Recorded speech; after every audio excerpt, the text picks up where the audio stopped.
من ايام فرعون ولا دي رجعت هنا. انا بعته في المكان ده البلح ب 30 قرش. مفيش بلح قديم اصلا، كله بلح فريش جديد.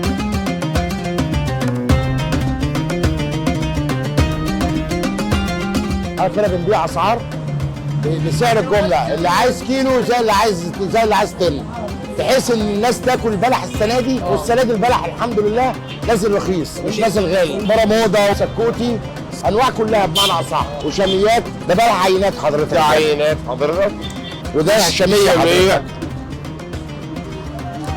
وده سكوتي اسواني حضرتك. ده بلح اسواني، بلح اسوان بيجي بنفس بلح أسوان. البلد على هنا على طول. ده بلح ورد فاتح. كفته ديت اجود الاصناف بسعر الجمله.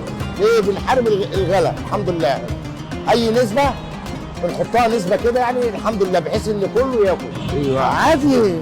مفيش بلح قديم اصلا، كله بلح فريش جديد. تفتكر بتطلعوا قد ايه بلح استهلاك قد ايه يعني؟ والله على حسب الظروف، ده رزق بتاع ربنا، دي بتاعت ربنا، دي ما اقدرش احكم لك ما فيها. نقدرش تحكم الاستهلاك قد ايه. كده الموسم بدأ ولا لسه؟ لا هو يعني لسه ها معاه 5 6 ايام تاني. بس رمضان برضه بتبقى حركه البيع شغاله ولا بس بتبقى بطيئه حضرتك بس بقى، لان طبعا كله جاب على الهادي. اللي عايز مثلا حاجه إيه؟ اللي قبض موظف قبض فيه 5 كيلو. اللي خد شويه وخلصوا. اسمه احمد ابو البيع، وبقف هنا دي اكتر من 40 سنه. كل سنه البلح ده احنا بنجيبه من اسوان ونبيعه هنا في رود الفرج، لان رود الفرج دي هي منبع البلح. عزت عزيز ناشد، يوسف باشا ناشد، الناس دي هي اللي بدعت البلح. عزت ناشد ماشي، هي الناس دي صحبات المحلات دي هم اللي بدعوا البلح.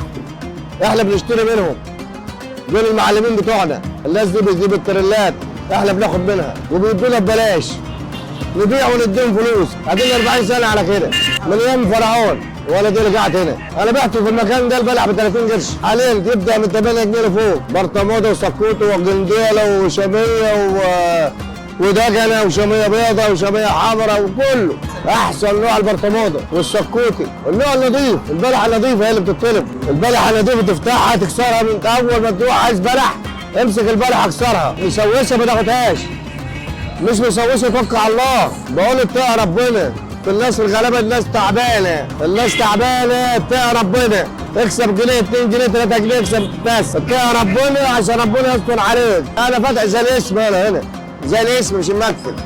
24 ساعه بنسلم بعضينا. لا طبعا الحافظه دي بتجيب في المليون طن، مليون 2 مليون، بيغطوا مصر كله. يعني بتجيب من اسوان في البلح من ده بيروح الكويت ويروح السعوديه ويروح ليبيا ويروح كده كده كده كده.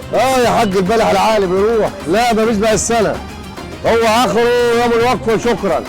كده حلوه دي، بيضه حلوه حلوه دي. في اللي بيشتغل بكتفه، وفي اللي بيتاجر زي حالتنا، وفي اللي بيبيع ويشتري. يعني فاتح مليارات بيوت، مش ملايين، مليارات. وهو ربنا بيرزق الناس كلها، ربنا علمان بعباده بيرزق الناس كلها. كل سنه وانتم طيبين بمناسبه شهر رمضان، ان شاء الله ربنا يجعلها سنه بدء علينا وعلى المسلمين جميعا، وروحنا بجنود الخاطر وروحنا بالسلامه. هذا اللي احنا عايزينه. كسبنا مليون زي كسبنا 100 جنيه، كله هنضيعه، بس الربح اهم حاجه بالسلامه.